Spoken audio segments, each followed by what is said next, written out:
और मैं बुनियादी तौर पर जो मेरे आने का सबब था वो नादरा के साथ हमारा जो लेबर डिपार्टमेंट है सिंध गवर्नमेंट का और हमारा एक जो सोशल सिक्योरिटी का इंस्टीट्यूट है उनका एक मुआहदा पहले हुआ है।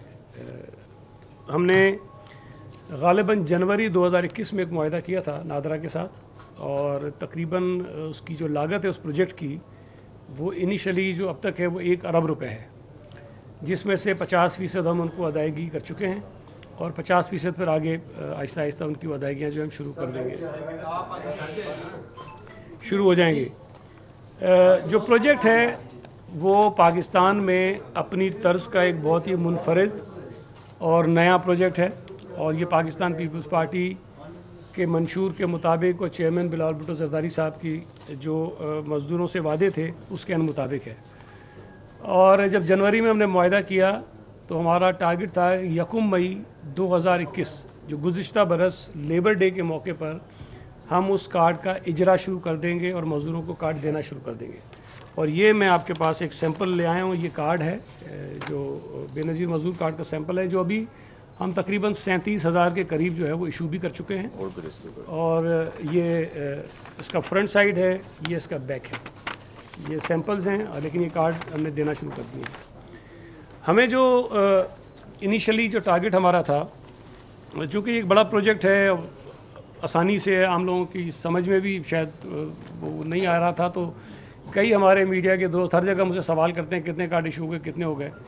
तो जब हमने ये प्रोजेक्ट शुरू भी किया था तब भी बताया था कि ये प्रोजेक्ट कोई 2, 4, 5 महीने का काम नहीं है, ये बहुत लंबा मंसूबा है, बहुत बड़ा प्रोजेक्ट है और इसके जो फ़वाइद हैं मज़दूरों तक जो पहुँचने हैं वो भी बहुत ज़्यादा हैं। तो ना मुझे ये कोई खुशफहमी थी कि ये 2-4 महीने में हो जाएगा, ना किसी और को हमने ये गलतफहमी में रखा इसमें। तो जो प्रॉब्लम हमें आया कि हमारे पास इस वक्त जब मैं आपसे बात कर रहा हूँ तकरीबन कोई 6.25 लाख के करीब जो इंडस्ट्रियल वर्कर्स हैं वो रजिस्टर्ड हैं सोशल सिक्योरिटी में, 6.25 लाख के करीब। तो पहला हमारा टारगेट ये था कि उन 6.25 लाख लोगों को ये जो स्मार्ट कार्ड है ये हम इशू करें। लेकिन जो असल नंबर है जो मज़दूर काम कर रहे हैं इस वक्त सूबा सिंध में, उनकी तादाद 6 लाख से कई गुना ज़्यादा है। और चूँकि हमारे पास कोई ऐसा मैकेनिज़्म नहीं है, किसी सूबे में भी नहीं है, पंजाब ने भी हमारे बाद ये शुरू किया है, किसी सूबे में नहीं है, तो वो मैनुअल कार्ड लोगों को इशू किए जाते थे और उसकी बुनियाद पर वो जो बेनिफिट्स हैं उनको वो दिए जाते थे। और मैं ये बात मानता हूँ, तस्लीम करता हूँ कि उस मैनुअल कार्ड की वजह से उस पूरे सिस्टम के अंदर बहुत सारी लीकेजेस हैं और बहुत सारी करप्शन होती है और बहुत सारे वो फ़वाइद जो जायज़ वर्कर्स तक पहुँचने चाहिए वो नहीं पहुँच पा रहे थे। तो पहले स्टेज पे हमने नादरा के साथ ये मुआहदा इसलिए किया कि नादरा के पास पूरे पाकिस्तान के शहरियों का डेटा मौजूद है, फैमिली ट्री मौजूद है। हम खुद से बनाते हैं तो हम नादरा के डेटा के साथ इसको सिंक्रोनाइज नहीं कर सकते थे। तो हमने नादरा के साथ ये मुआहदा किया कि जो शनाख्ती कार्ड नादरा इस वक्त पाकिस्तानी शहरी को इशू करता है, एक तो आम शनाख्ती कार्ड है, एक स्मार्ट कार्ड है। इस स्मार्ट कार्ड के अंदर आपको पता है कि बहुत सारे उसके अंदर जो सिक्योरिटी मेजर्स हैं और उसके बहुत सारे फ़वाइद हैं। तो हमने जो कार्ड मज़दूर कार्ड के लिए चूज़ किया वो स्मार्ट कार्ड है। वो तमाम सिक्योरिटी फ़ीचर्स जो किसी भी पाकिस्तानी को जारी होने वाले स्मार्ट कार्ड के अंदर हैं वो सब के सब इस लेबर मज़दूर कार्ड के अंदर मौजूद हैं। आगे चलकर यही मज़दूर कार्ड जो है जिसको मिलेगा ये उसके लिए एटीएम कार्ड भी होगा और इसी की बुनियाद पर वो तमाम सहूलतें, बेनिफिट, फैसिलिटीज़ जो किसी मज़दूर को मिलती हैं वो इनको इस कार्ड की बुनियाद पर मिलेंगी। जो आज हमने मुआहदा साइन किया है वो उसका सबब क्या था, वो वजह क्या बनी कि इनिशियली नादरा ने ये कार्ड बना के देने थे और नादरा ने ये कार्ड बना के देना शुरू भी कर दिए। लेकिन चूंकि ये एक नया काम था हमारे सोशल सिक्योरिटी के लिए भी, तो हमारे पास जो डेटा एंट्री ऑपरेटर्स थे वो इतनी बड़ी तादाद में नहीं थे कि वो सारे कार्ड खुद से हम जल्द कर सकते। तो हमें ज़रूरत इस बात की थी, इस पर हमने वर्किंग की। तो तकरीबन कोई 174 का स्टाफ हमें नया हायर करना था सिर्फ इन कार्ड्स को एंट्री करने के लिए और नादरा को ट्रांसमिट करने के लिए। तो हमारी जो गवर्निंग बॉडी है सेसी की, उसमें ये फैसला हुआ कि बजाय इसके कि हम इसकी हायरिंग करें, हम ये प्रोजेक्ट भी नादरा को दे देते हैं ताकि वही हायरिंग करें और वही इसको हमको चलाएं। इसलिए कि आगे चल के शायद हमें प्रॉब्लम होता अगर हमारी हायरिंग होती सेसी की कि वो डेटा एंट्री ऑपरेटर्स होंगे और फिर वो ट्रांसमिट नादरा को करेंगे, तो अगर इसमें कहीं कोई प्रॉब्लम आया तो हम नादरा पे डालेंगे इल्ज़ाम, नादरा हम पे डालेगा। तो हमने नादरा से रिक्वेस्ट की कि ये जो कार्ड से रिलेटेड लोग हैं उनकी हायरिंग आप करें और वो पैसे भी हम आपको दे दिया करेंगे, और वो उनकी तनख्वाहें वनख्वाहें जो भी आप करते हैं वो प्रोजेक्ट के अंदर आप उसको ऐड कर दीजिए। तो पहले नादरा रिलेटेड था, लेकिन बाद में उन्होंने इस पर एग्री हो गए। वो एक मुआहदा ड्राफ्ट हुआ, एक मेमोरेंडम हुआ साइन, और वो हमारे सिंध गवर्नमेंट के लॉ डिपार्टमेंट ने वेट किया, उसको ओके किया, और आज हमने नादरा हेडक्वार्टर में आकर ऑफिशियली फॉर्मली वो नादरा के साथ साइन कर लिया। उन्होंने और उस पर थोड़ी वर्किंग की, और वो जो नंबर 174 था वो रिड्यूस होकर 162 जो है इनिशियली वो नंबर बना है। तो अब नादरा एक आध दिन के अंदर वो एडवर्टाइजमेंट करेंगे और 162 नए लोग अपॉइंट करेंगे सिर्फ इस प्रोजेक्ट के लिए, जो ये मजदूर कार्ड का प्रोजेक्ट है सूबा सिंध के लिए। इसमें जो बात बुनियादी तौर पर बताना ज़रूरी है कि हम इस वक्त सोशल सिक्योरिटी में जो बहुत सारी सहूलियात वर्कर्स को दे रहे हैं, उसमें बुनियादी काम जो है वो हेल्थ फैसिलिटीज़ हैं। हमारे पास इस वक्त 5 जो है वो बड़े हॉस्पिटल्स हैं सूबा सिंध में, हमारी 42 डिस्पेंसरीज हैं और 7 हमारे सर्कल्स हैं जहाँ पर ये हेल्थ की फैसिलिटीज़ दी जाती हैं। इस वक्त जो मज़दूर रजिस्टर्ड हैं उनके पास एक मैनुअल कार्ड है, उस कार्ड को वो लेकर जाते हैं अपनी फैमिली के लिए, अपने बच्चों के लिए, अपने वालिदैन के लिए हेल्थ की फैसिलिटीज़ वो लेते हैं। लेकिन उसके ऊपर कोई इस तरह का चेक नहीं है कि उसके अंदर हम ट्रांसपेरेंसी को मेंटेन कर सकें, और जो लोग मिसयूज़ कर रहे हैं, जो वर्कर्स नहीं हैं और ये फैसिलिटीज़ दे रहे हैं, उनको हम चेक कर सकें। इस कार्ड के ज़रिए ये चीज़ें सारी यकीनी हो जाएंगी, और जहाँ जहाँ पर हम फैसिलिटीज़ लोगों को प्रोवाइड कर रहे हैं वहाँ पर हमारा कंप्यूटराइज सिस्टम होगा। ये कार्ड लेकर कोई भी जाएगा तो इस कार्ड को वहाँ वो स्वैप करेंगे और उससे पूरा डेटा उसकी फैमिली का आ जाएगा। उसके बाद फिर वो जो है उसको फैसिलिटीज़ जो है वो मिलना शुरू हो जाएंगी। तो मैंने जिस तरह बताया कि अभी हमने तकरीबन 1 अरब रुपए का मुआहदा किया नादरा के साथ, तो ये मैं बताते हुए भी मुझे खुशी हो रही है कि ये 1 अरब जो आपको हमें बहुत लगता है बहुत बड़ी अमाउंट है, लेकिन अगर ये काम हम कर जाते हैं तो शायद 1 अरब से ज़्यादा पैसे हमारे सेव हो जाएंगे, जो लीकेजेस की वजह से निकल जाते हैं सिस्टम से और गलत उसका इस्तेमाल होता है। तो ट्रांसपेरेंसी बुनियादी तौर पर इसका जो है वो मेन आंसर है। और दूसरा, जो इस वक्त हमारे पास 6.25 लाख वर्कर्स हैं, वो तादाद जो है वो एक्चुअल तादाद नहीं है। असल में ये तादाद बहुत ज़्यादा है, और वो वर्कर्स कानूनी तौर पर जिनको ये बेनिफिट्स मिलने चाहिए वो इस वक्त इन फैसिलिटीज़ को लेने से महरूम हो जाते हैं। ये कार्ड इशू करने के बाद हमारा अंदाज़ा है कि पहले ये 6,25,000 का डेटा जो है वो इशू हो जाएंगे, फिर उसके बाद जो लोग इंटाइटल्ड हैं, जिनको ये नहीं मिल रही फैसिलिटीज़, उनको ये कार्ड्स मिलेंगे। और फिर एक और फैसला जो सिंध हुकूमत ने किया है पार्टी लीडरशिप की जो विजन है उसकी रोशनी में, सिंध वो पहला सूबा होगा कि जहाँ सोशल सिक्योरिटी के जो बेनिफिट्स हैं वो सिर्फ इंडस्ट्रियल और सनती वर्कर तक महदूद नहीं होंगे। हम ये बेनिफिट्स अपने सूबे में काम करने वाले हर मजदूर को देंगे, जो चाहे खुद मजदूरी करता है, चाहे किसी के पास ड्राइवर है, कोई अपनी रेडी लगाता है, रिक्शा चलाता है, टैक्सी चलाता है। हर वो मजदूर जो अपने आप को मजदूर समझता है वो ये मजदूर कार्ड लेने का इंटाइटल होगा, और उसके बाद वो तमाम बेनिफिट्स जो हम किसी भी रजिस्टर्ड वर्कर को देते हैं, ये बेनिफिट्स उनको मिलना शुरू हो जाएंगे। अब मैं फिर कह रहा हूँ कि ये काम 2-3 महीनों में होने वाला नहीं है। इसके लिए बहुत एक तवील एक प्रोसेस है जिससे हमने गुजरना है कि 6.25 लाख कार्ड अभी इशू कर रहे हैं, फिर जो रजिस्टर्ड नहीं उनको इशू करने हैं, फिर वो नया एक फेज़ जो है जिनको नया इंक्लूड करेंगे हम लोगों को, वो इसके अंदर शामिल होंगे। तो मैं ये समझता हूँ कि पाकिस्तान पीपल्स पार्टी की क़यादत शहीद मोहतरमा बेनज़ीर भुट्टो साहब से लेके, शहीद जुल्फ़िकार अली भुट्टो साहब से लेके, और अभी आसिफ अली ज़रदारी साहब जो सदर पाकिस्तान थे, तब भी हमने मजदूरों के लिए बहुत काम किया, और बिलावल भुट्टो ज़रदारी साहब की क़यादत में हमने सिंध हुकूमत ने ये मजदूर कार्ड का इजरा जो है वो शुरू कर दिया है। तो मैं समझता हूँ ये बहुत बड़ा इनकलाबी काम है, और इंशाअल्लाह ताला जब ये मुकम्मल होगा तो मेरा ये समझना है कि ये बेनज़ीर इनकम सपोर्ट प्रोग्राम से बड़ा प्रोजेक्ट है, और इसके जो फ़वाइद हैं वो बहुत ज़्यादा लोगों तक पहुँचेंगे, और हमारी कमिटमेंट है कि हम ये काम ज़रूर करेंगे। दूसरी मेरी जो मुलाकात थी आज वो हुई जो हमारे वफाकी वज़ीर हैं ओवरसीज़ पाकिस्तानीज़ के और ह्यूमन रिसोर्स के, जनाब साजिद तूरी साहब, उनसे मुलाकात हुई। और उनसे मिलने का जो बुनियादी वजह है वो ये थी कि 18th अमेंडमेंट के बाद आपके इल्म में है कि जो लेबर का महकमा है वो डिवॉल्व हुआ है, लेकिन बदकिस्मती से EOBI और वर्कर वेलफेयर फंड जो है वो मुकम्मल तौर पर डिवॉल्व सूबों को नहीं हो सके हैं। अच्छा, सिंध हुकूमत ने इसमें भी लीड ली हुई है, और हमने तमाम महकमे बना दिए हैं। हमारे पास वर्कर वेलफेयर फंड का महकमा है, कानून है, हमारे पास EOBI का महकमा है, कानून है, हमने सिंध वर्कर वेलफेयर बोर्ड का नया कानून बना दिया, हमने सोशल सिक्योरिटी को बेहतर करने के लिए उसके अंदर तरामीम की हैं।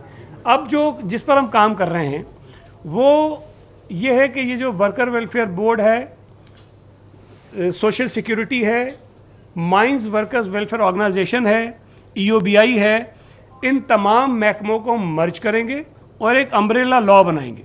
और वो कानून जो है, वो इदारा जो है, ये तमाम सहूलतें जो वर्कर वेलफेयर बोर्ड देता है, जो माइंस वर्कर वेलफेयर ऑर्गेनाइजेशंस देती है या सोशल सिक्योरिटी देती है, EOBI देती है, वो एक जगह हो जाएंगे और वो सारी की सारी चीज़ें हम देना शुरू कर देंगे। तो आज मिनिस्टर साहब से हमने ये गुजारिश की कि 18वीं तरमीम के बाद इन महकमों को डिवॉल्व हो जाना चाहिए था। सिंध हुकूमत ने पूरी तैयारी कर ली है, पंजाब ने भी काफ़ी इदारे और कवानीन बना लिए हैं, कुछ KP ने बलूचिस्तान ने बनाए लेकिन वो थोड़ा सा पीछे हैं। लिहाजा इन दोनों इदारों को आप डिवॉल्व करें ताकि सिंध हुकूमत के जो प्रोजेक्ट्स हैं, जो मंसूबे हैं, जो प्लानिंग है वर्कर वेलफेयर के लिए, हम उसके ऊपर 100% अमल दरामद करा सकें। और मैं ये बात दावे से कह रहा हूँ कि ये काम जो सिंध हुकूमत ने शुरू किया है, जब इसके फ़वाइद मजदूरों को मिलना शुरू होंगे तो किसी सूबाई हुकूमत के पास या वफाकी हुकूमत के पास ऑप्शन ही नहीं होगा कि वो इसको फॉलो ना करें। इसलिए कि ये इतना बड़ा काम है, जब मजदूरों को इसके फ़वाइद मिलेंगे तो पंजाब का मजदूर, KP का मजदूर, बलूचिस्तान का मजदूर, इस्लामाबाद का मजदूर ये मुतालबा करेगा, ये डिमांड करेगा कि जो सिंध हुकूमत अपने मजदूरों के लिए सहूलतें दे रही है वो हमें भी दें। तो आज बड़ी अच्छी मीटिंग हुई है। और माजी में जब फहमीदा मिर्ज़ा साहबा के पास वजारत थी इंटर प्रोविंशियल कोऑर्डिनेशन वाली IPC की, और जुल्फ़ी बुखारी साहब के पास ये साजिद तूरी वाला महकमा था, तो उन्होंने इस मसले को हल करने की कोशिश तो क्या बल्कि उसको ख़राब किया। और मैंने बात रिकॉर्ड पर असम्बली में भी कही, CM साहब को समरी भेजी, फेडरल गवर्नमेंट को कन्वे किया और सिंध हुकूमत ने डिसीजन लिया था कि हम इसको कोर्ट में चैलेंज करेंगे कि CCI के अंदर गलत, बेबुनियाद, झूठे मिनट्स मीटिंग के बनाकर पेश किए गए और वहाँ ये कहा गया कि चूंकि सूबे तैयार नहीं है इसलिए इन इदारों को अभी डिवॉल्व नहीं होना चाहिए। मैं ये बात कह रहा हूँ कि सूबा सिंध अभी से नहीं, पिछले कई बरसों से इदारे बना चुका है, कवानीन बना चुका है और हम मुकम्मल तौर पर तैयार थे कि हम ये काम करें। और हमारे रास्ते में रुकावट आ रही थी कि फेडरल गवर्नमेंट ये नहीं कर रही थी और हमने गुजारिश की है, चीफ मिनिस्टर साहब से भी मैंने गुजारिश की है, आज फेडरल मिनिस्टर साहब से भी गुजारिश की है कि जल्द से जल्द CCI का इजलास बुलाया जाए। CCI को गुमराह करके जो गलत फैसला करवाया गया था कि फ़िलहाल इन महकमों को डिवॉल्व ना किया जाए जब तक सूबे तैयार नहीं हो जाते हैं, ये गलत बात थी। सूबे तैयार हैं। एक मीटिंग हुई थी जिसमें मैं मौजूद था, फहमीदा मिर्ज़ा साहिबा ने मीटिंग चेयर की थी। पंजाब ने, सिंध ने, बलूचिस्तान ने, 3 सूबों ने सपोर्ट किया था कि ये महकमे डिवॉल्व होने चाहिए। KPK की कोई रिजर्वेशंस थी और हम उसका भी हल निकालने को तैयार हैं, हम उनकी मदद करने को भी तैयार हैं। लेकिन आइन के तहत जो महकमे डिवॉल्व हो जाने चाहिए वो होने उनको हर सूरत में करने पड़ेंगे। और इसमें सिर्फ ये नहीं कि जिद की बात है। देखें, एक हुकूमत को आपने एक महकमा दिया, सिंध हुकूमत ने उसके ऊपर अपना प्लान बनाया, वर्कर्स की हालत को बेहतर करने के लिए जो उनको बेनिफिट्स मिलते हैं उनको इंक्रीज़ किया, अपने नेट को बढ़ाने के लिए काम किया, नादरा को इन्वॉल्व किया, एक बहुत बड़ा प्रोजेक्ट लेकर आ गए। अब अगर हमारे रास्ते में रुकावट आ रही है वो गैर आइनी इकदाम वफाकी हुकूमत के साबिका कि वो डिवॉल्व नहीं कर रहे हैं, लिटिगेशंस हो रही हैं, अदालतों में केसेस हैं, अरबों रुपए सिंध हुकूमत के जो हैं वो अदालतों में पड़े हुए हैं। ये पैसा हमारे पास आएगा तो हम इन मजदूरों के बच्चों को अच्छी तालीम देंगे, इनको सेहत की बेहतर सहूलतें देंगे, इनके जो दीगर बेनिफिट्स होते हैं वो उनको प्रोवाइड कर सकेंगे। तो बुनियादी तौर पर मैं समझता हूँ कि आज हमने एक बहुत बड़ा काम किया कि नादरा के साथ हमने वो फाइनल किया है और इंशाल्लाह ताला ये 6,25,000 के जो इनिशियल हमारा टारगेट है वो अगले कुछ महीनों में हम इसको मुकम्मल करेंगे। और इसके लिए नादरा ने यह भी कहा है कि वो मोबाइल वैन्स भी भेजेंगे। जिस फैक्ट्री के अंदर मुलाजमीन की तादाद हज़ारों में है उनको दफ्तर आने की ज़रूरत नहीं है, उनकी फैक्ट्री में जाकर उनके कार्ड्स बनाए जाएंगे, मुख्तलिफ इलाकों में इनकी मोबाइल्स जाएंगी, वहाँ पर कार्ड्स बनाए जाएंगे और हफ्ते और इतवार को भी ये सहूलत जारी रहेगी ताकि अगर कोई मजदूर छुट्टी नहीं कर सकता, कोई मालिक उसको छुट्टी नहीं देता तो वो छुट्टी के दिन आकर भी अपना कार्ड जो है वो बनवा ले।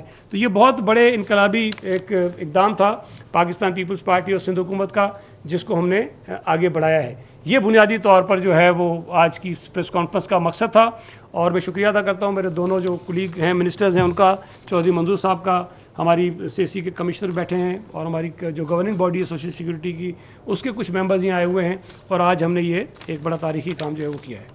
साहब ये बता दें जो हेल्थ कार्ड चल रहा है वफाकी गवर्नमेंट वो क्या रिप्लेस करेगा इस कार्ड को? देखें, हेल्थ कार्ड एक अलग चीज़ है और वो पैसा सूबाई हुकूमतों ने देना है।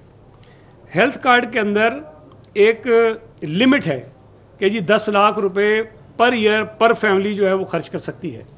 आज भी सूबा सिंध में हर आदमी के लिए अनलिमिटेड हेल्थ की facilities free of cost available हैं। खुदा न करे अगर किसी फैमिली में एक से ज़्यादा लोगों को कोई ऐसी बीमारी लाक हो जाए जिस पे 10 लाख से ज़्यादा खर्च होते हैं, तो आपका हेल्थ कार्ड किसी काम का नहीं है।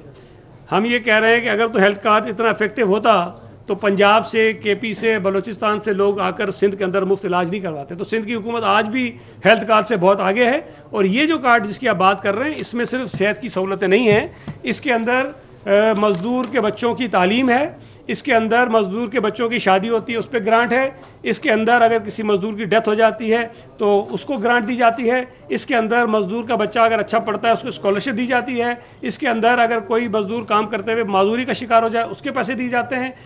बहुत सारी चीज़ें हैं जो इसके अंदर शामिल हैं। तो ये हेल्थ कार्ड का इसका कोई मुकाबला नहीं है, ये बहुत बड़ी चीज़ है उससे।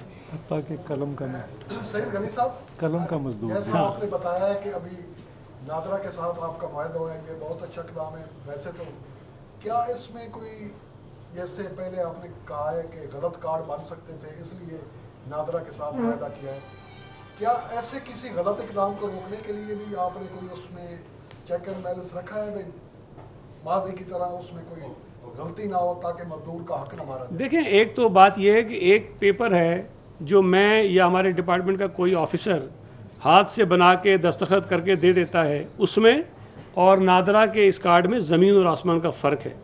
लेकिन मैं फिर भी थोड़ी बहुत चले इस बात की गुंजाइश अगर हम रख भी लें कि इसके अंदर कुछ लोग गलत कार्ड बनवा लेंगे लेकिन वो पकड़े जाएंगे। पहले जो है उसकी पकड़ नहीं हो सकती है, लेकिन इसमें यह कि ये पकड़े जाएंगे। जब पकड़े जाएंगे तो फिर हम उनके खिलाफ कार्रवाई भी करेंगे, जो कार्ड बनवाएगा उसके खिलाफ भी कार्रवाई करेंगे, जो कार्ड बनाएगा उसको भी कार्रवाई उसके खिलाफ भी करेंगे, जो इदारे का शख्स होगा।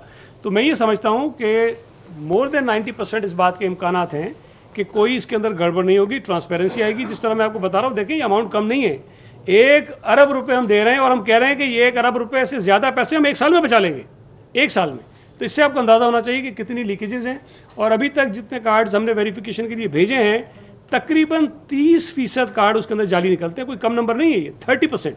अगर इसी परसेंटेज से हम जाएं तो इसका मतलब ये है कि जो साल के अंदर बजट हम लगाते हैं इस काम पे, मजदूरों की फलाह पे, उसमें से 30% पैसे जो हैं वो गलत जा रहे हैं। तो अगर 30% हम बचाएंगे तो एक बहुत बड़ी सेविंग भी है और ट्रांसपेरेंसी इसके अंदर है। इनकम सपोर्ट प्रोग्राम और EOBI और ये सारे जो है आपका ओवरलैप ना कर, इसके लिए आप जो कह रहे हैं कि एक अमरीना में लाए जाएंगे, तो इसके लिए क्या टाइम फ्रेम है कि कितनी देर में ये हो जाएगा ये सारा? देखें, अभी तो जो बुनियादी इशू है ना हमारे साथ वो ये है कि EOBI अभी तक बिल्कुल डिवॉल्व नहीं हुआ, ये 100% फेडरल गवर्नमेंट के पास है। जो वर्कर वेलफेयर फंड है वो भी पार्शियली डिवॉल्व हुआ है, वो भी मुकम्मल तौर पर नहीं दे रहे हैं वो कलेक्शन। अब FBR का क्या ताल्लुक है कि वो जाकर वर्कर वेलफेयर फंड की कलेक्शन करें, वो कर रहे हैं। तो जब तक ये मुकम्मल तौर पर इशू रिजॉल्व नहीं होता, जिसकी वजह से आज मैंने मिनिस्टर साहब से रिक्वेस्ट की, जब प्राइम मिनिस्टर कराची आए थे पहली मरतबा, तब उस मीटिंग में मैंने उनको याद दिलाया कि जब वो चीफ मिनिस्टर पंजाब थे, उन्होंने खुद सुप्रीम कोर्ट में एक पिटीशन की थी और ये मुतालबा किया था, ये प्रेयर थी उनकी कि EOBI और वर्कर वेलफेयर फंड जो है वो डिवॉल्व किए जाएं सूबों को। ये शहबाज शरीफ साहब जब चीफ मिनिस्टर थे पंजाब के, उस वक्त उन्होंने किया। तो मैंने उस मीटिंग में उनको याद कराया कि ये एक बहुत पेंडिंग इशू है, इसको हल कीजिए। अच्छी बात है कि उस मीटिंग के फ़ौरन बाद फेडरल गवर्नमेंट की तरफ से हमारे लेबर डिपार्टमेंट को ख़त आया उसी मीटिंग के फॉलोअप में, और उन्होंने हमसे कुछ चीज़ें मांगी जो हमने भेज दी हैं। आज फॉलोअप में आज हमने मीटिंग की है फेडरल मिनिस्टर के साथ। मुझे उम्मीद है कि जो अप्रोच है, जो ख्यालात हैं प्राइम मिनिस्टर के या फेडरल गवर्नमेंट के, ये जो इशू है, ये उम्मीद है कि ये रिजॉल्व हो जाएगा। जब तक ये इशू रिजॉल्व नहीं होता तब तक वो जो अम्ब्रेला लॉ की जो हम बात कर रहे हैं उसको हम बना भी लें तो इम्प्लीमेंट उस पर हम नहीं कर सकेंगे। तो ये पहले होगा, उसके बाद वो इम्प्लीमेंटेशन। इन दोनों कार्डों में फ़र्क क्या है? देखें, एक तो जो हमारा कानून है ना उसमें मजदूर की डेफिनेशन मौजूद है पहले से, ठीक है जी। दूसरा,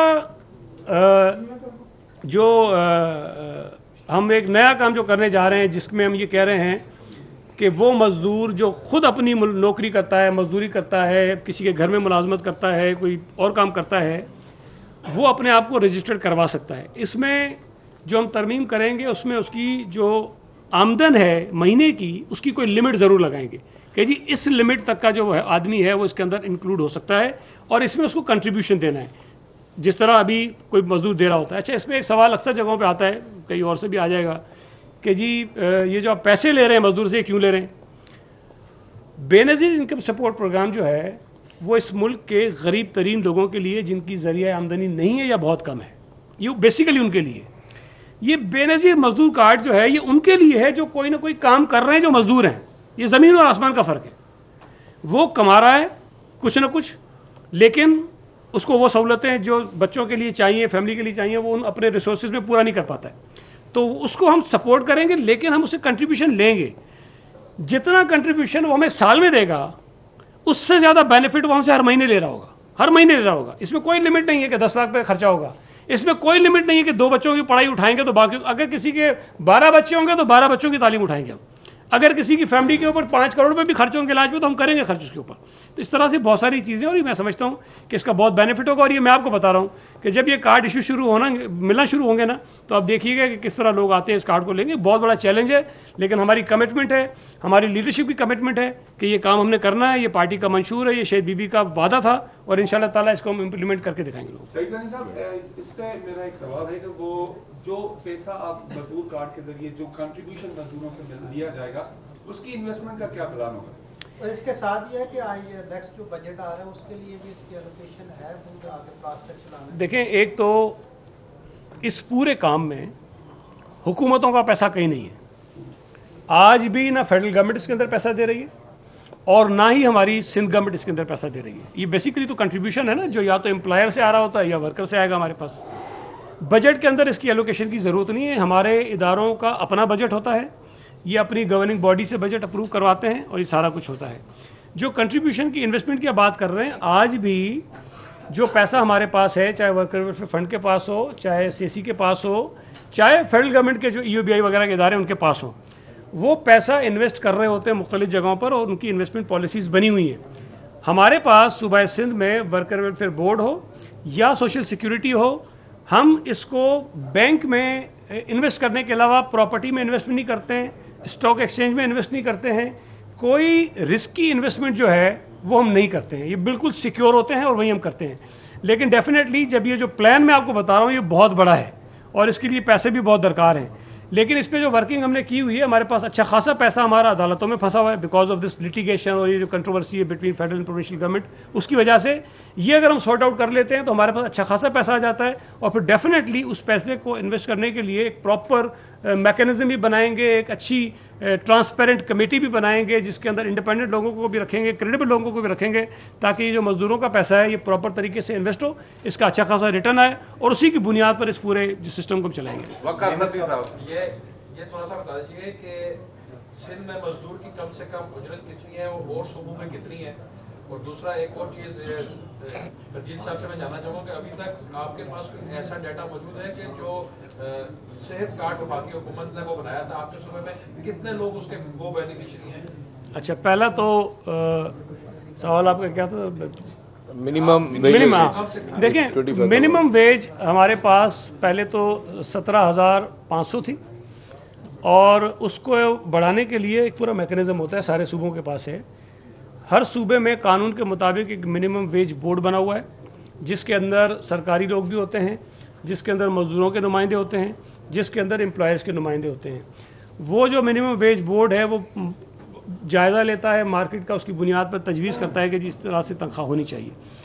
आपके इल्म में है कि पिछले साल सिंध हुकूमत ने मिनिमम वेज जो है वो 25,000 रुपये कर दी थी। बाकी सूबों ने, किसी ने 21 की, किसी ने 22 की, 25 किसी ने नहीं की। हमारे यहाँ कुछ जो लोग थे वो अदालतों में चले गए। सिंध हाई कोर्ट ने जो फैसला दिया वो सिंध हुकूमत के हक में था कि 25,000 रुपये मिनिमम वेज ठीक है, लेकिन इसका कुछ जो कुछ आप ये समझिए टेक्निकल कुछ फ्लॉज थे उसको आप ठीक कर लीजिए। फिर उस फैसले के ख़िलाफ़ सुप्रीम कोर्ट में एक अपील हुई और उस अपील में सुप्रीम कोर्ट ने सिंध हुकूमत का जो वो नोटिफिकेशन था उसको उन्होंने सस्पेंड कर दिया। और अभी हम उसके अंदर मराइल में थे ही तो ये गवर्नमेंट चेंज हो गई और गवर्नमेंट चेंज होने के बाद हमें खुशी है कि सिंध हुकूमत की और पाकिस्तान पीपल्स पार्टी की सिफारिश पर प्राइम मिनिस्टर साहब ने 25,000 रुपये मिनिमम वेज करने के लिए पूरे पाकिस्तान में कह दिया। अब ये सूबाई हुकूमतों की ड्यूटी है कि वो अपने जो मिनिमम वेज बोर्ड्स हैं वो जो एक प्रोसेस है कानून के मुताबिक उसको वो मुकम्मल करें। हम तकरीबन ये मुकम्मल कर चुके हैं और अगले कुछ दिनों में या एक आध हफ्ते में हमारे यहाँ से जो मिनिमम वेज बोर्ड है वहाँ से सिफारिश आ जाएगी। उसके बाद कैबिनेट इसको अप्रूव करना होता है, तो हमारे यहाँ 25,000 होगी। अच्छा, एक चीज़ मैं आपको और बता दूँ, ये भी एक अक्सर सवाल लोग करते थे कि जी आपने अचानक से 25 क्यों कर दिया। एक वक्त था जब डॉलर 100 रुपये का था और मिनिमम वेज जो है वो 16,000 रुपये थी, तो ये $160 पे मिनिमम वेज बनती थी। हमने जब 25,000 मिनिमम वेज की तो हमने भी उस वक्त $160 को ही बेस बनाया, हालांकि डॉलर तो बहुत ज़्यादा फ्लक्चुएट हो रहा था, तो हमने $160 की जो कन्वर्जन थी वो की, तो 25,000 बनी, तो हमने मिनिमम वेज 25,000 कर दी। लेकिन आज जब मैं आपसे बैठ के बात कर रहा हूँ, अगर $160 को ये मिनिमम वेज आप बनाएं तो तकरीबन 30,000 रुपये के करीब मिनिमम वेज बनती है। हम तो समझते हैं कि इसके अंदर मजीद आगे आने वाले दिनों में इजाफा होना चाहिए, लेकिन जाहिर है अब वो हुकूमत में बैठ के खुद फैसला करेंगे, लेकिन फिलहाल जो है वो 25,000 करेंगे। बाकी हेल्थ कार्ड का आप दे देंगे जवाब। शुक्रिया जी वकार साहब, जो आपने हेल्थ कार्ड की बात की। हेल्थ कार्ड में सिंध गवर्नमेंट के पास तो इस तरह का कोई डेटा नहीं है क्योंकि फेडरल गवर्नमेंट को देख रही थी, लेकिन पीपल्स पार्टी का एक मौक़िफ़ है कि हम किसी भी गवर्नमेंट के किसी भी इनिशिएटिव को, जो कि पब्लिक के उसको वैसे तो मुखालफत नहीं करते, लेकिन अगर आप बिलियंस ऑफ रुपीज़ खर्च कर रहे हैं और कुछ इंडिविजुअल्स के लिए हो रहा है, उससे बेहतर कि वही पैसा उन हॉस्पिटल्स पे खर्च किया जाए और उन हॉस्पिटल्स को इतना अच्छा किया जाए कि हर शहरी उसको यूटिलाइज कर सके।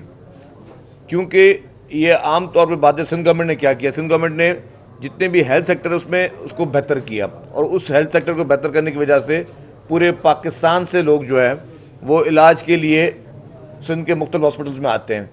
आज भी हमारा जो साइबर नाइफ प्रोजेक्ट है वो state of the art project है। साइबर नाइफ में एक पेशेंट, अगर साइबर नाइफ यूएसए में भी है, एक पेशेंट अगर यूएसए में वो इलाज करवाता है तो $25,000, चाहे वो यूएस सिटीजन हो, ही हैज़ टू पे, उसको देना पड़ता है। लेकिन वही साइबर नाइफ उसी टेक्नोलॉजी का जब आप कराची के जेपीएमसी में करवाते हैं तो आपको फ्री ऑफ कॉस्ट होता है। और वहाँ की फिक्र ये है कि वहाँ पे ना सिर्फ पूरे पाकिस्तान से लेकिन बाहर से भी लोग जो है वो आके इलाज कराते हैं। तो हमारा मौक़िफ़ ही है कि आप हॉस्पिटल को इतना बेहतर करें कि गवर्नमेंट हॉस्पिटल को इतना बेहतर करें कि हर शहरी उसको फ़ायदा ले सके। लेकिन अगर आप सिर्फ सिलेक्टेड लोगों को एक चीज़ देंगे, एक कार्ड देंगे, तो सिर्फ वही लोग जो है वो सेहत की सहूलियत ले सकेंगे। शजील साहब, मेरा आपसे सवाल ये कि कबल इंतखाबात की बातें हो रही हैं, आप क्या चाहते हैं, पीपल्स पार्टी क्या चाहती है, इंतखाबात कब है? दूसरा सर, महंगाई के हवाले से भी बात चल रही है कि महंगाई के हवाले से आप क्या चाहते हैं कि पेट्रोलियम मसनूआत की कीमतें बढ़ जाएँ? और गुज़श्ता रोज़ 63A की तशरीह राय सुप्रीम कोर्ट ने दी, पीपल्स पार्टी ने अभी तक उसके ऊपर आप इस फैसले को किस तरह से? देखिए, आपके 3 सवाल आते हैं। पहला सवाल था आपका इंतखाबात का। पीपल्स पार्टी का एक क्लियर स्लोगन है, हम इलेक्शन के लिए आज भी तैयार हैं, लेकिन पहले इस्लाहात फिर इंतखाबात।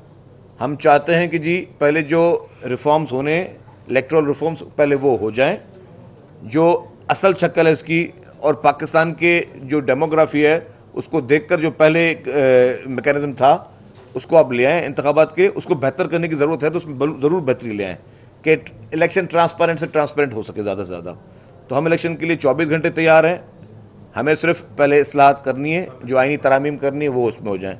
सेकंड क्वेश्चन था आपका रिगार्डिंग पेट्रोलियम प्राइसेस पे। देखिए, कोई भी गवर्नमेंट नहीं चाहती, कोई भी गवर्नमेंट हो कि आवाम पे कोई बोझ हो। अनफॉर्चुनेटली पीटीआई की जो हुकूमत, उसने कुछ ऐसे मुआहदे किए इंटरनेशनल डोनर्स के साथ, IMF के साथ, जिसमें उन मुआहदों में जो पैसे उनको मिले उस पर कंडीशंस थी। अगर आप किसी से, बैंक से भी, कोई इंडिविजुअल भी आप उधार लेते हो तो उसमें बैंक की कुछ रिक्वायरमेंट्स होती हैं, वो आपको पूरी करनी होती हैं। जो कंडीशंस थी जो कि पीटीआई की हुकूमत ने उनसे तय की हुई थी वो उन्होंने नहीं पूरी की, क्योंकि उनको पता था कि ये अनपॉपुलर डिसीजंस हैं, या तो फिर आप वो एग्रीमेंट उनसे ना करते। वो अब आपने पाकिस्तान को एक नैच पे पहुंचा दिया है कि कन्फ्यूजन की पोजीशन है और आपकी इकॉनमी जो है इस वक्त वो फ्रेजाइल है। मैं समझता हूं कि पॉलिटिकल गवर्नमेंट्स को इस वक्त जो सबसे ज़्यादा ज़रूरत है कि वो मुल्क में स्टेबिलिटी हो, और उसमें तमाम पॉलिटिकल पार्टीज़ को मैं कहूँगा कि तमाम पॉलिटिकल पार्टीज जितनी मुल्क में हैं वो एक नुक्ते पर तो पहले खड़े हो जाएं कि इस मुल्क को मुआशी तौर पर मजबूत करना है। उसके लिए आपने अनसर्टेनिटी नहीं करनी होगी और सारी पॉलिटिकल पार्टीज मुत्तफिक हों कि आगे मुल्क की इकॉनमी किस तरह चलनी है, क्योंकि मुल्क है तो हम सब हैं और हम सबको फर्स्ट प्रायोरिटी मुल्क की होनी चाहिए। खुदा न खास्ता जो जिस तरह का वो मॉडल छोड़ के गए थे, वो तो श्रीलंका की मॉडल छोड़ के गए थे। अल्लाह ना करे इस मुल्क में कभी उस तरह के हालात हों, लेकिन मैं बहुत एक चीज़ क्लियर कर दूं कि किसी भी सूरत में जो है वो कुछ मुश्किल फैसले शायद करने पड़ें। तीसरा आपका जो सवाल था वो था जो कल सुप्रीम कोर्ट का जजमेंट आई है। मैंने जजमेंट नहीं पढ़ी है और जहाँ तक जो मुझे एक तासुर लिया है तो आइनी माहिरीन भी देखेंगे कि क्या ये जजमेंट आइन के किसी शख्स से मुतसादिम तो नहीं है। क्या आइन इस चीज़ की इजाज़त देता है? अगर आपने कल को ये इस तरह की कोई बाइंडिंग कर दी कि वो वोट काउंट नहीं होगा, तो फिर तो कल किसी भी प्राइम मिनिस्टर के खिलाफ वोट ऑफ नो कॉन्फिडेंस आ ही नहीं सकेगा। फिर तो एक दफ़ा जो गवर्नमेंट आ गई, फिर वो प्राइम मिनिस्टर कुछ भी करे, उसकी पॉलिसीज जो है वो मुल्क को खुदा न खादा डुबोने के लिए भी हों, तो उसको 5 साल पूरे करने पड़ेंगे। क्योंकि डेमोक्रेसी में क्या होता है, इज़हार राय होती है। किसी वक्त भी जमहूरियत में या आप खुदा न खादा किसी डिक्टेटर के दौर में नहीं बैठेंगे जी एक प्राइम मिनिस्टर है और सब ने उनको यस सर करना है। अगर उसके कितने भी मेंबर और किसी भी पॉलिटिकल पार्टी का हो, सिर्फ मैं पीटीआई की बात नहीं कर रहा, PMLN का भी हो, पीपल्स पार्टी के मेंबरान भी हो, अगर वो समझते हैं कि जी एक शख्स जो है एक ओहदे पे बैठा हुआ है और वो गलत फैसले कर रहा है, उसके फैसले वो अवाम के हक में नहीं है और वो गलत राह पे चल रहा है, तो ये तो नहीं है कि जी कि अब कोई भी मेंबर उस पर एतराज़ नहीं कर सकता, उस पर अदम एतमाद नहीं कर सकता। ये जमहूरियत में, जमहूरी मुआशरे में इस तरह के अदम एतमाद हमेशा होते हैं और होने चाहिए, ये मेरी राय है। हमेशा इस तरह के उनको इज़हार राय होनी चाहिए। अगर सिंध में भी चीफ मिनिस्टर कोई कल को कोई गैर पॉपुलर फैसले करता है तो पीपल्स पार्टी के MPs को ये इख्तियार होना चाहिए कि जी आपके फैसले से हम आपसे मुतफिक नहीं है। हमेशा असेंबलियों के टाइम होते हैं 5 साल के, प्राइम मिनिस्टर का टाइम कभी 5 साल का नहीं होता है। प्राइम मिनिस्टर के टेन्योर जो है वो किसी वक्त भी जब उस पर हाउस की उसकी मेजॉरिटी खो जाए वो उसको इस्तीफा देना पड़ जाता है जी, 5 साल। तो मकसद ये कहने का कि ये कॉन्सेप्ट मैं समझता हूँ इस फैसले का, मैं कोई अदालती किसी चीज़ पे खुदा न खास्ता तनकीद नहीं कर रहा, लेकिन ये कॉन्सेप्ट गलत है। डेमोक्रेटिक मुआशरों में इस तरह की चीज़ें नहीं होनी चाहिए। डेमोक्रेसी कहते ही इसको है कि मुझे आपसे इख्तिलाफ है, मैं आपसे अलग हो गया। आपने कोई कॉन्ट्रैक्ट थोड़ी किया हुआ है कि जी आपने हर सूरत में आप बाउंड हो, अगर आपके मेरे गलत फैसले पे भी आपको हाँ करना है और फिर आप फिर इस्लाह कैसे लेके। एक मैं जरा इसमें ऐड कर दूँ, एक चीज़ मैं एक चीज़ ऐड कर दूँ, एक चीज़ मैं नहीं मैं आपको एक चीज़ ऐड कर दूँ। देखें अभी रिसेंटली, पुरानी बात ही नहीं करता हूँ मैं, जब ये वोट ऑफ नो कॉन्फिडेंस का चला चक्कर, तो PTI के स्पीकर ने और लोगों ने कहना शुरू किया कि जी हम इनको वोट डालने नहीं देंगे। सुप्रीम कोर्ट ने खुद ये कहा कि किसी मेंबर को वोट डालने से नहीं रोका जा सकता है। इस बात को यकीनी बनाया कि वोट डालने की इजाज़त सबको होनी चाहिए। मैंने नहीं कहा, सुप्रीम कोर्ट ने कहा। और उस वक्त के अटॉर्नी जनरल जो हैं खालिद जावेद खान, ये रेफरेंस हो गया था। उसके बाद भी उन्होंने कहा कि उनके ख्याल में उनकी ये राय थी कि मेंबर को वोट डालने का हक है, वोट वो डाल सकता है, वोट डालने से रोकने की बात नहीं है। सुप्रीम कोर्ट के एक बेंच ने पिछले साल एक और सदारती रेफरेंस पर, एक भाई मैं बता दूं मेरी नुक्ता नज़र है, ये फैसला नहीं है, ये राय है। आर्टिकल 186 में प्रेसिडेंट जो है वो सुप्रीम कोर्ट से राय मांगता है और सुप्रीम कोर्ट अपनी राय देती है। अब उस पर उसका कितना वो इम्प्लीमेंट होना है नहीं होना एक अलग बात है, लेकिन बहरहाल वो राय लेते हैं। ये इस तरह का कोई मुकदमा नहीं होता कि वो चीज़ हो। सेनेट के इलेक्शंस हो रहे थे पिछले साल, तो PTI की हुकूमत का ये कहना था कि सेनेट के इलेक्शन सीक्रेट होने चाहिए, ओपन होने चाहिए, ओपन होने चाहिए, इसलिए कि हमारे लोग हैं वो वोट देते हैं, ज़मीर बिकते हैं, पैसे लगते हैं, सब होते हैं। सुप्रीम कोर्ट में गए, प्रेसिडेंशियल रेफरेंस पे गए और वहाँ से सुप्रीम कोर्ट ने कहा कि नहीं, और ये सारे इलेक्शन सीक्रेट होने चाहिए। तो ये जो सेनेट का इलेक्शन है उसमें तो खुफिया वायलेट होता है, उसमें तो पता भी नहीं चलेगा आपको कि किसने वोट दिया किसने नहीं दिया। ये जो इलेक्शंस हैं चीफ मिनिस्टर के, प्राइम मिनिस्टर के, जो आर्टिकल 63 वाली बात हो रही है, वो तो सारे ओपन हैं। उसमें तो अगर कोई आदमी वोट नहीं देता तो आपको पता होता है कि जी फलां आदमी ने दिया, फलां आदमी ने नहीं दिया है। तो मैं ये समझता हूँ कि सुप्रीम कोर्ट के अपने फैसले भी थोड़ा सा ज़रा सा इसको देखना चाहिए कि अगर एक दिन कुछ और है, दूसरे दिन कुछ और क्यों है। इस फैसले को जिन 5 जजेस ने किया है उसमें 2 ने इख्तलाफ किया है और वो भी पढ़ने जैसी बात है। ठीक है, अक्सरियती राय जो कहती है उसी को माना जाता है, लेकिन 2 जजेस का नुक्ता नज़र मुख्तलिफ है। जो फैसला डिप्टी स्पीकर की रूलिंग के खिलाफ आया था, शायद यही 5 जज थे उसमें भी, या कोई एक अलग होगा, मैं खाली शायद यही 5 जज थे। उन 5 जजेस का 5-0 का डिसीजन था। इमरान खान ने तूफान बदतमीजी मचाया हुआ था जजेस के खिलाफ, और पता नहीं आज तक कंपेन चली मैंने क्या जुर्म किया, मैंने क्या जुर्म किया। भाई तूने आइन तोड़ दिया था, तो क्या जुर्म क्या किया?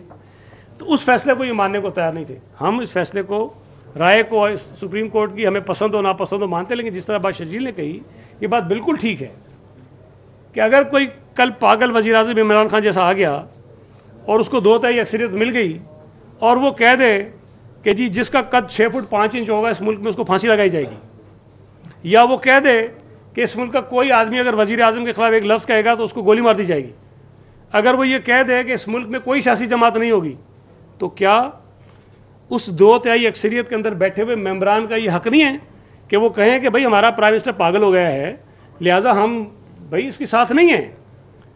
तो ये तो इसकी सज़ा तो है ना। देखें, आप कह रहे हैं पार्टी के टिकट पर बंदा जीत कर आया, शजील पार्टी के टिकट पे है, मैं पार्टी के टिकट पे हूँ, नासिर पार्टी के टिकट पे है। अगर कोई ऐसा फैसला हो जिसको हम समझते हैं कि नहीं ये गलत है, ये मुल्क के मफाद में नहीं है, लोगों के मफाद में नहीं है, जमहूरियत के मफाद में नहीं है, आइन के खिलाफ है, तो हम अगर ये कहें कि जब पार्टी के फैसले को नहीं मानते तो उसकी सज़ा है, हमारी सीट चली जाएगी, हम डी-सीट हो जाएंगे। तो इससे ज़्यादा पाबंदियां और क्या लगाना चाहते हैं? मतलब मुझे तो समझ नहीं आई। बहरहाल एक राय आ गई सुप्रीम कोर्ट की, लेकिन नहीं, इसमें थोड़ी जो सईद साहब ने एक बात की, जब ये उसी का मैं हवाला ले रहा हूँ, जब ये केस चल रहा था, खालिद जावेद साहब थे advocate general, attorney general sorry, उन्होंने सुप्रीम कोर्ट को एक यकीन दहानी कराई थी, अगर आपको याद हो इसी केस के हेयरिंग में, कि जी वोट हर मेंबर को वोट भी दे जाने की इजाज़त होगी और उनका वोट काउंट भी होगा, क्योंकि और आप सारे इस्लामाबाद के जर्नलिस्ट हैं और आप इस्लामाबाद के जर्नलिस्ट ने कोर्ट को हमेशा कवर भी किया है, तो आप इसके विटनेस भी हैं। और हमेशा कोर्ट का क्या होता है कोर्ट कचहरी में कि जो पार्टी केस लेकर आई है, अगर वही पार्टी खुद यकीन दहानी करवा रही है कि जी वोट काउंट भी होगा, और अगर वो उस यकीन दहानी पे उस वक्त भी ऑब्जेक्शन आ सकते थे जी कि वोट कैसे काउंट होगा, तो ये फैसला मेरे ख्याल से कि आइन में भी देखा जाएगा कि आइन के किसी शख्स से ये तसादुम नहीं कर रहा है या कर रहा है, मेरे ख्याल से कर रहा है। नंबर 2 कि ये फिर वो सईद साहब ने दूसरी मिसाल दी सेनेट की, तो सेनेट में अगर गवर्नमेंट के पास, पीटीआई गवर्नमेंट के पास अक्सरियत नहीं थी, तो उनको वो वोट भी काउंट हो गए। 1-2 बिल्स में इस तरह हुआ जो कि ऑपोजिशन के थे, तो फिर वो वोट भी काउंट नहीं होंगे। अगर ये तो नहीं हो सकता कि जी के सिर्फ जो सीक्रेट वोट है उसमें काउंटिंग हो जाएगी, उसमें कोई अगर गलत कर ले, और ओपन वोट में नहीं होगी। तो ये मैं समझता हूँ कि काफ़ी चीज़ों से इसका तसादुम होगा। हुकूमत को चाहिए, फेडरल गवर्नमेंट को, कि फौरी तौर पर इसके रिव्यू पे जाए, और जैसे गवर्नमेंट पहले एक रिक्वेस्ट कर रही थी सारी मुख्तलिफ पॉलिटिकल पार्टीज, अगर क्योंकि ये बहुत ही इंपॉर्टेंट इशू है, ये कोई मामूली फैसला नहीं है।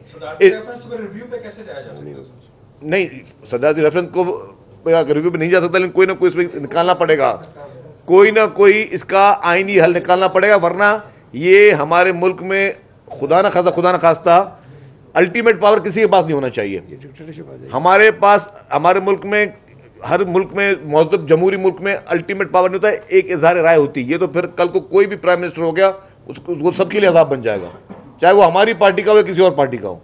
इजहार इख्तलाफ जो है वो डेमोक्रेसी का हुस्न है, वो कंटिन्यू होना चाहिए। इस फैसले को मैं ख्याल से इसको दोबारा देखना चाहिए, और गवर्नमेंट को अब क्या फैसला करती है, फेडरल गवर्नमेंट की जो भी लॉ एक्सपर्ट्स हैं। शाकिर फरमाए, आपको क्या लग रहा है कि इसके असरात क्या पड़ने हैं पंजाब के? कोई नया आईनी बहरान पैदा हो सकता है, कोई खतरा है, हुकूमत तो पंजाब की जा सकती है, नए इलेक्शन हो सकते हैं? देखिए, वो तो लॉ एक्सपर्ट्स बताएंगे और इलेक्शन कमीशन बताएगा, क्योंकि अब इस पे इलेक्शन कमीशन ने भी काफ़ी चीज़ें देखनी है। मैं समझता हूँ कि आईनी बहरान नहीं होना चाहिए। इस फैसले से ज़ाती तौर पर मैं कहूँ कि मुझे एक डेमोक्रेसी के एक स्टूडेंट के हिसाब से मुझे इस पे बड़े खदशात हैं कि ये फैसला जो है वो आइन से तसादुम कर रहा है, क्योंकि नो कॉन्फिडेंस का शिक आइन में मौजूद है। अगर नो कॉन्फिडेंस की शिक आइन में मौजूद है और आइन इजाज़त देता है नो कॉन्फिडेंस, तो कल को मकसद के किसी प्राइम मिनिस्टर के खिलाफ आप नो कॉन्फिडेंस नहीं डाल सकते, क्योंकि एक दफ़ा वो आ गया, चुन गया, अगर उसके पास मेजॉरिटी है तो कोई मेंबर उसका जो है डिफेक्शन नहीं कर सकते। तो इस चीज़ को देखना पड़ेगा। बट ये मुल्क के लिए और डेमोक्रेसी के लिए मैं समझता हूँ कि ये बेहतर नहीं है। इसमें हम गुजारिश करेंगे अगर कोई नतीजा निकल सके या इलेक्शन कमीशन उसको किस तरह इंटरप्रेट करती है तो वो चीज़ें सामने आएगी।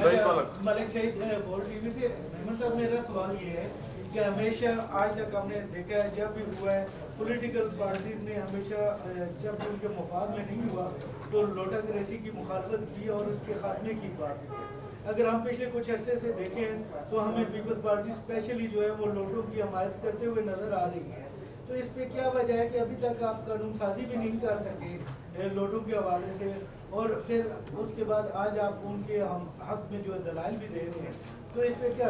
देखिए, आपने बहुत ज़बरदस्त सवाल किया, मैं इसको तफसीली से जवाब दूंगा। अच्छा हुआ क्योंकि मुझे एक चीज़ बोलने का मौका भी मिल गया। लोटाक्रेसी की जो बात आपने की, इस पूरे टेन्योर में इसकी शुरुआत किसने की? इमरान खान ने।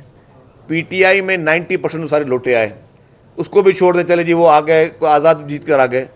पंजाब में जब अभी इमरान खान के खिलाफ वोट ऑफ नो कॉन्फिडेंस नहीं हुई थी, पीएमएलएन के एमपीएस मिले इमरान खान साहब से, जिसमें 7 एमपीएस मिले। पहले 15 की भी खबर है कि 15 बनी गाला में मिले, वो डॉन में रिपोर्ट हुई थी। पहले 15 मिले, फिर 7 एमपीएस मिले इमरान खान साहब के साथ, और उसकी बाकायदा पिक्चर रिलीज हुई। अभी आप गूगल कर दें, आ जाएगी सामने आपको। अगर इमरान खान पीएमएलएन के एमपीएस से मिलता है और वो उनको सपोर्ट भी कर रहे हैं बोजदार साहब की, तब ये चीज़ जायज़ हो गई। और अगर पीटीआई के एमपीएस वो अगर अपनी हुकूमत से नाराज़ होते हैं, हुकूमत की नाअहली की वजह से नाराज़ होते हैं, तो वो गुनाह हो गया। इस लोटाक्रेसी की शुरुआत इमरान खान ने की, लेकिन अनफॉर्चुनेटली वो अपना झूठ के बोलने के इतने माहिर हैं खान साहब, और झूठा नैरेटिव को बिल्डअप करने के इतने माहिर, ये उनकी एक्सपर्टीज़ है। मैं इस चीज़ में उनको एक सलाम करूंगा, जो क्योंकि दुश्मन या तो नहीं है, लेकिन हमारा मुखालिफ है, मुखालिफ की भी जो अच्छी बात है उसको आप मानना चाहिए। तो नहीं, एक सलाहियत है उसकी वो सलाहियत है कि वो झूठ बोलने में या झूठा नैरेटिव को वो लोगों में पैदा करने में और उसको पहुंचाने में उनकी एक्सपर्टी है ना। इस वक्त वो सिर्फ और सिर्फ मुल्क में झूठ बेच रहे हैं। एक दिन सुप्रीम कोर्ट को पूछते हैं कि 12 बजे क्यों कोर्ट खोली, दूसरे दिन वो किसी और डिसीजन पे वाह कर रहे थे, कोर्ट को सलाम करता हूँ।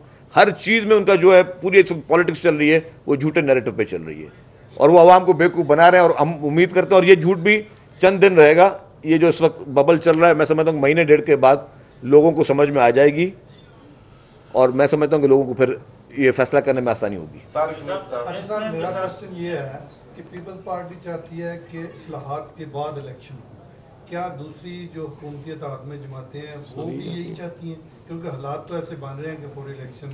देखिए जी, मैं समझता हूँ कि हर वो पॉलिटिकल पार्टी जो वोटों के जरिए पार्लियामेंट में आती है, जो धांधली के जरिए पार्लियामेंट में नहीं आती, वो चाहती है कि इंतखाबी इस्लाहात हों। सिर्फ वो पार्टियां जिनके पास कोई ट्रिक्स होती हैं या जिन्होंने कोई किसी जो और चीज़ में माहिरी उनके पास महारत होती है, वो चाहती हैं कि जी इस तरह की इलेक्शन हो कि पता भी ना चले कि कौन जीता कौन हारा, कंप्यूटर बैठ के रिजल्ट बनाता रहे, अवाम ने वोट दिया या ना दिया हो। तो तमाम पॉलिटिकल पार्टीज चाहती हैं 100% के इंतखाबात की इस्लाहत हों, और अवाम का जो वोट है, अवाम जिसको भी जितवाए, फैसला अवाम के पास होना चाहिए, किसी कंप्यूटर के पास नहीं होना चाहिए या किसी ऐसे आदमी के पास नहीं होना चाहिए जिसको पता नहीं है कि मुल्क के मसाइल क्या हैं। मैं कहता हूँ कि जितने भी एक्सपेट्रिएट्स हैं उन सब के लिए बहुत हमें इज्जत है, और वो पाकिस्तान का असासा हैं, हमारे जितने भी इस तरह के एक्सपेट्रिएट्स हैं। लेकिन जिनको ये पता नहीं कि लोड शेडिंग मुल्क में कितना घंटे हो रही है उस इलाके में, जिनको ये पता नहीं है कि उनको पानी पीने का मिल रहा है नहीं मिल रहा है, या जिनको और मसाइल का पता हो, उनको अगर आप इजाज़त देंगे जी कि वो बैठ के आपके फैसले करें, तो डेफिनेटली उसमें थोड़ा सिर्फ एक चीज़ ऐड करूँ। देखें, इलेक्टोरल रिफॉर्म्स की बात क्या हो रही है कि पिछले साल में पीटीआई ने ज़बरदस्ती कुछ बुलडोज करके इलेक्शंस के रिफॉर्म्स कर दिए। इलेक्टोरल रिफॉर्म्स ऐसी कानून साजी है या आइन साजी है या उसमें जो भी तरामीम आप करें, जिसमें हर सियासी जमात स्टेक होल्डर है, हर पाकिस्तानी वोटर जो इसका स्टेक होल्डर है। आप अगर यकतरफा गलत तरीके से बुलडोज करके इलेक्शन के कवानीन को चेंज करेंगे तो वो मुतनाज़ा थे, मुतनाज़ा हैं और मुतनाज़ा रहेंगे। अब अगर आज के मौजूदा इलेक्शन कवानीन के तहत इलेक्शन होते हैं तो वो किसी भी तौर पर फ्री फेयर ट्रांसपेरेंट नहीं हो सकते हैं। इसलिए ज़रूरी है कि पहले तो वो कानून साजी जो बदनीयती की बुनियाद पर पीटीआई ने की है इलेक्शन को आलूदा बनाने के लिए, इलेक्शन के अमल को आलूदा बनाने के लिए उसको हम अंडू करें, उसको ख़त्म करें, ताकि वो बदमाशी और धांधली वाला रास्ता बंद हो। तभी जाकर के इलेक्शन ऐसे होंगे ना जिसको सब तस्लीम करने। वरना इमरान खान तो चैंपियन है, जिस इलेक्शन में हारता है उसको भी मानता ही नहीं है वो। आप 10 इलेक्शन करा लें, वो 10 में हारेगा और मानेगा ही नहीं, फिर ये तमाशा चलता रहेगा। तो जो आप कह रहे हैं ना कि माहौल नहीं, लेकिन माहौल की कोई बात नहीं है। ये एक टोला है अनापरस्त, हठ धर्म, घमंड, नालायक, नाहिल सिलेक्टरों का, जो चाहते हैं कि किसी तरह से इस मुल्क में अनारकी हो और यहाँ पर स्टेबिलिटी ना हो, वो कोशिश कर रहे हैं। बाकी 70% जिन लोगों को वोट पड़ा है 2018 के मुतनाज़ा इलेक्शन में भी, वो तो हुकूमत में बैठे में। तो 70% को ये नहीं मार रहे, 30% तमाशा कर रहे हैं और आपको माहौल बन रहा है। भाई कोई माहौल नहीं है। इमरान खान का जो 30% भी नहीं है। तो इलेक्शन होंगे इंशाल्लाह ताला और इमरान खान हारेगा पूरी तरह से और फ्री, फेयर और ट्रांसपेरेंट होंगे। आप स्टे खोल रहे हैं और सिंध में पानी की शदीद कमी है, सारा सिंध सरापा इंतजार है, तो क्या गुजरा की ऐसी कोई है एंगेजमेंट के पानी के हवाले से कोई मीटिंग्स करें या? देखिए जी, इसमें सिंध के साथ बाकायदा ज्यादती हो रही है पानी में, और सिंध का पानी जो है वो चोरी भी हो रहा है। और ये भी हकीकत है कि पानी की सप्लाई भी ऊपर से कम है, लेकिन उस पर हर प्लेटफॉर्म पे एहतजाज किया गया है, डिमांड की गई है, अपील की गई है। वज़ीर आला साहब ने, मिनिस्टर इरिगेशन ने, और जो इर्सा के मेंबर हैं सिंध में, उन जो नुमाइंदगी करते हैं, उन्होंने सबने किया हुआ है। और हमें उम्मीद है कि सिंध, हम लोग कहते हैं कि हमें कोई एक्स्ट्रा पानी नहीं चाहिए। अगर शॉर्टेज है तो शॉर्टेज का फॉर्मूला भी जो हर सूबे का होता है वो एग्जैक्टली सेम होना चाहिए। ये नहीं होना चाहिए कि जी पंजाब भी कह रहा है हमें पानी नहीं मिल रहा। देखिए, ये सारी मैनेजमेंट का काम है इर्सा का, ये सारी इर्सा का काम है कि वो प्रॉपर उसकी डिस्ट्रीब्यूशन करे। अगर डिस्ट्रीब्यूशन प्रॉपर इर्सा नहीं कर रही तो रेस्पॉन्सिबिलिटी इर्सा के ऊपर आती है कि सबके साथ एक ही तरीके से जो है वो सलूक होना चाहिए। ये बिल्कुल कतई नहीं होना चाहिए कि जो बिल्कुल टेल पे प्रोविंसेस हैं उनको पानी कम मिले और जो पहले प्रोविंसेस आते हैं उनको पानी ज़्यादा मिले। हम चाहते थे, हम कहते हैं कि जी पूरे पाकिस्तान का चप्पा चप्पा आबाद हो इंशाल्लाह। जिसके पास भी ज़री ज़मीन है, अल्लाह करे सबकी ज़मीन आबाद हो, लेकिन मैं अपनी आबादी के लिए अपने पड़ोसी का पानी जो है वो हक ना खाऊं। जो पानी मुझे जितना मिल रहा है उसके में मुनसिफाना जो है वो तकसीम हो। हमारी सिर्फ और सिर्फ ये अपील है। इसमें देखें एक सेकंड से, इसमें एक वाटर अकॉर्ड है जो हालांकि केयरटेकर गवर्नमेंट में हुआ, लेकिन हम एक ही डॉक्यूमेंट है जिसमें हम सब हमारे पास मौजूद है। सिंध हुकूमत का बिल्कुल वाज़ेह और सीधा मौक़िफ़ है कि उस वाटर अकॉर्ड में जो डिस्ट्रीब्यूशन ऑफ वाटर मौजूद है उसके ऊपर अमल दरामद कर दें। ये बात अब सब मानते हैं कि पूरे मुल्क में पानी की किल्लत है। अब वो पानी की किल्लत का भी तस्करा वाटर होगी तो सूबों में किस तरह तकसीम होगी उसके मुताबिक कर दे। सिंध के लोगों को फिर भी तकलीफ होगी, जाहिर है, जितनी शॉर्टेज जिसको हम भी फेस करेंगे। लेकिन हमें प्रॉब्लम उस वक्त होता है जब इरसा उस वाटर अकॉर्ड को वायलेट करता है और जो तकसीम है किल्लत की, अगर पानी कम हो तो किस तरह डिस्ट्रीब्यूट होगा सूबों में, उसको वायलेट करता है। तो ये इरसा की रिस्पॉन्सिबिलिटी भी है कि उस वाटर अकॉर्ड के ऊपर जिस तरह से उसमें डिस्ट्रीब्यूशन ऑफ वाटर है वो पूरी कराए। अच्छा शजील मेमन साहब, ये बताइएगा कि अभी आपने कहा कि सिंध का पानी चोरी हो रहा है, दूसरी तरफ बलूचिस्तान कह रहा है कि सिंध हमारा पानी चोरी कर रहा है, जबकि इस टाइम चेयरमैन इरसा भी सिंध से है, वफाकी वजीर आबी वसाइल भी सिंध से हैं। तो फिर कौन सी ऐसी कुव्वतें हैं जो कि तमाम जो सिंध की इंतजाम होने के बावजूद आपका पानी चोरी कर रहे हैं? देखिए जी, बलूचिस्तान को पानी नहीं मिल रहा, इसको मैं एडमिट कर रहा हूँ। हमारी आवाज़ है कि चारों सूबे जो हैं वो हमारे लिए एक ही जैसी चीज़ है। हमारी नज़र में, सबकी नज़र में एक ही हैं। हर सूबे का जो भी हिस्से का पानी उसको मिलना चाहिए, जो भी हमारे चारों सूबे हैं। और ये रेस्पॉन्सिबिलिटी इस तरह पे होती है कि 91 के अकॉर्ड को मनोवन अमल करे उस पर और उसको इम्प्लीमेंट करे। ये उसकी रेस्पॉन्सिबिलिटी है और जो वो रेस्पॉन्सिबिलिटी पूरी नहीं कर रहा। Thank you.